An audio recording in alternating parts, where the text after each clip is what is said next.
people of Clarksville, the people who mattered most, are involved, dedicated, creative, independent, and self-sufficient. That has been proven to me daily. I did not expect, however, to spend the majority of my first year as mayor with lawyers, lawsuits, bankers, and bond agents.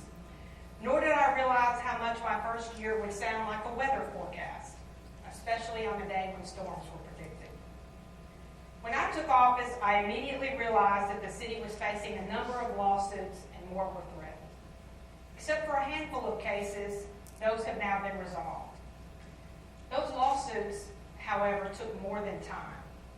They threatened other projects like the marina, which is now back on track and projected to open in the near future. After the storms of this litigation came the rains of Woodstock. Drainage issues and water runoff aren't usually the most exciting issues of the day, but they present a safety and livability issue for a number of Clarksville residents, and they certainly deserve our attention. We have begun the process of resolving the Woodstock drainage problem by working with several departments and planners, and most importantly, residents of the neighborhood and property owners. One of the issues we continue to deal with is the revision of Clarksville's charter. As you know, I recently proposed a revision that would have addressed the issues the General Assembly identified while encompassing the changes that the City Council had already approved twice. Although my proposed resolution passed with a majority vote, it did not receive the two-thirds support that would be needed when a second vote is necessary after the revised charter has been sent back from the General Assembly. The City Council also declined to pass by a two-thirds vote the single-issue revision, which would have allowed us to address the conflict of interest issue so that qualified citizens could once again serve on important city boards and commissions. I won't give up on these issues.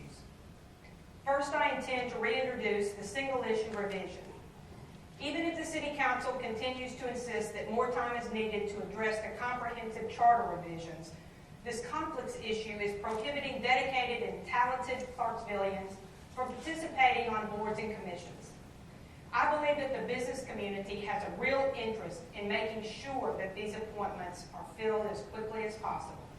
And while we have managed to continue with the city's business, this is an issue that can and should be addressed quickly. For the remaining charter provisions, I will be appointing a new charter revision commission immediately. This commission will be made up of City Council members and members of the public. The charter is the city's constitution. It serves as the very basis for our government, our foundation, and our direction. Changing it should not be easy. I am also committed to the fact that changing it must include direct participation by those who should have always had a say in how they are governed, the citizens. It would be wholly irresponsible, in my opinion, to change charter provisions based solely on the request of a handful of people who will not be in office in 10 years. These changes, if carefully considered and well written, will direct our grandchildren's children through the business of government and leadership.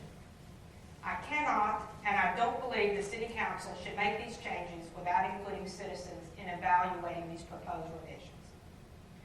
In addition to responding to these problems, I have undertaken some important proactive actions to help our community, our employees, and our economic future. I recommended, and the City Council passed, a no new taxes budget. As I said in my report to you of June 2011, the budget we passed is a plan that expects and manages growth in a way that continues to provide excellent city services at an affordable level and confirms that Clarksville is a top-tier city. Working with city department heads, we submitted a budget that recognizes that quality of life is a hallmark in our city.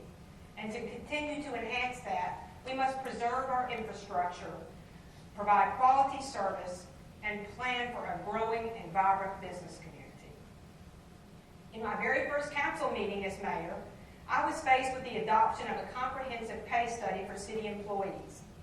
The pay plan had been the subject of years of discussion and formulation, but adoption had been left to my administration.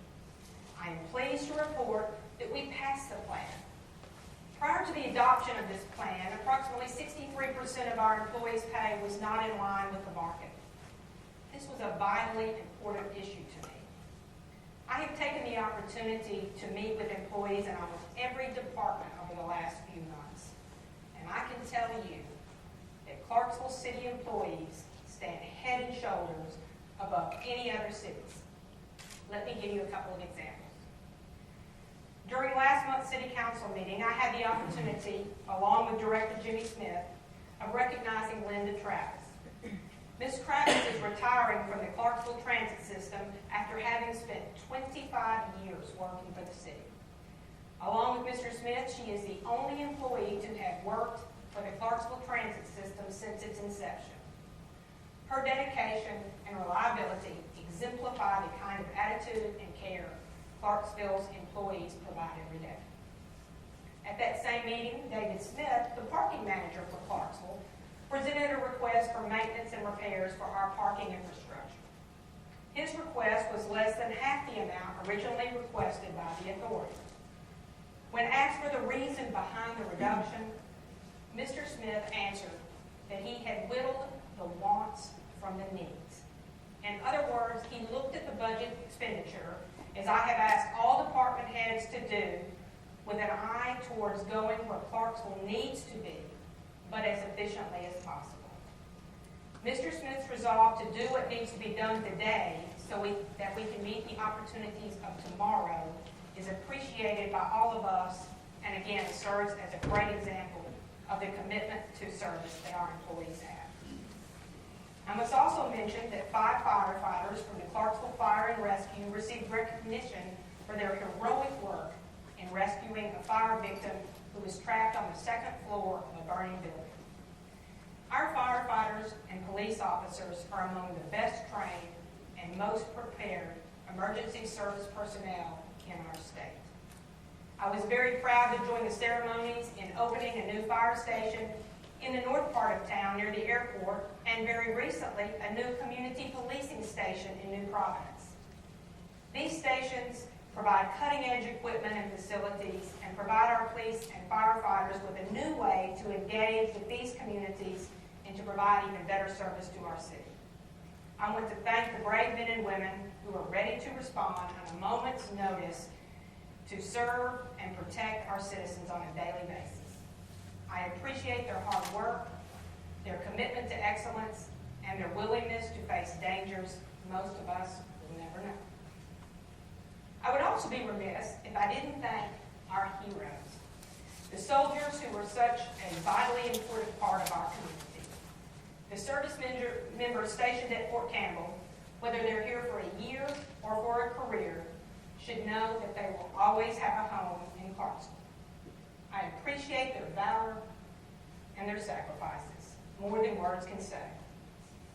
As more of these courageous men and women continue to return from deployment, and in recognition of all of those who will not return, I say thank you for making our nation safe and our community strong.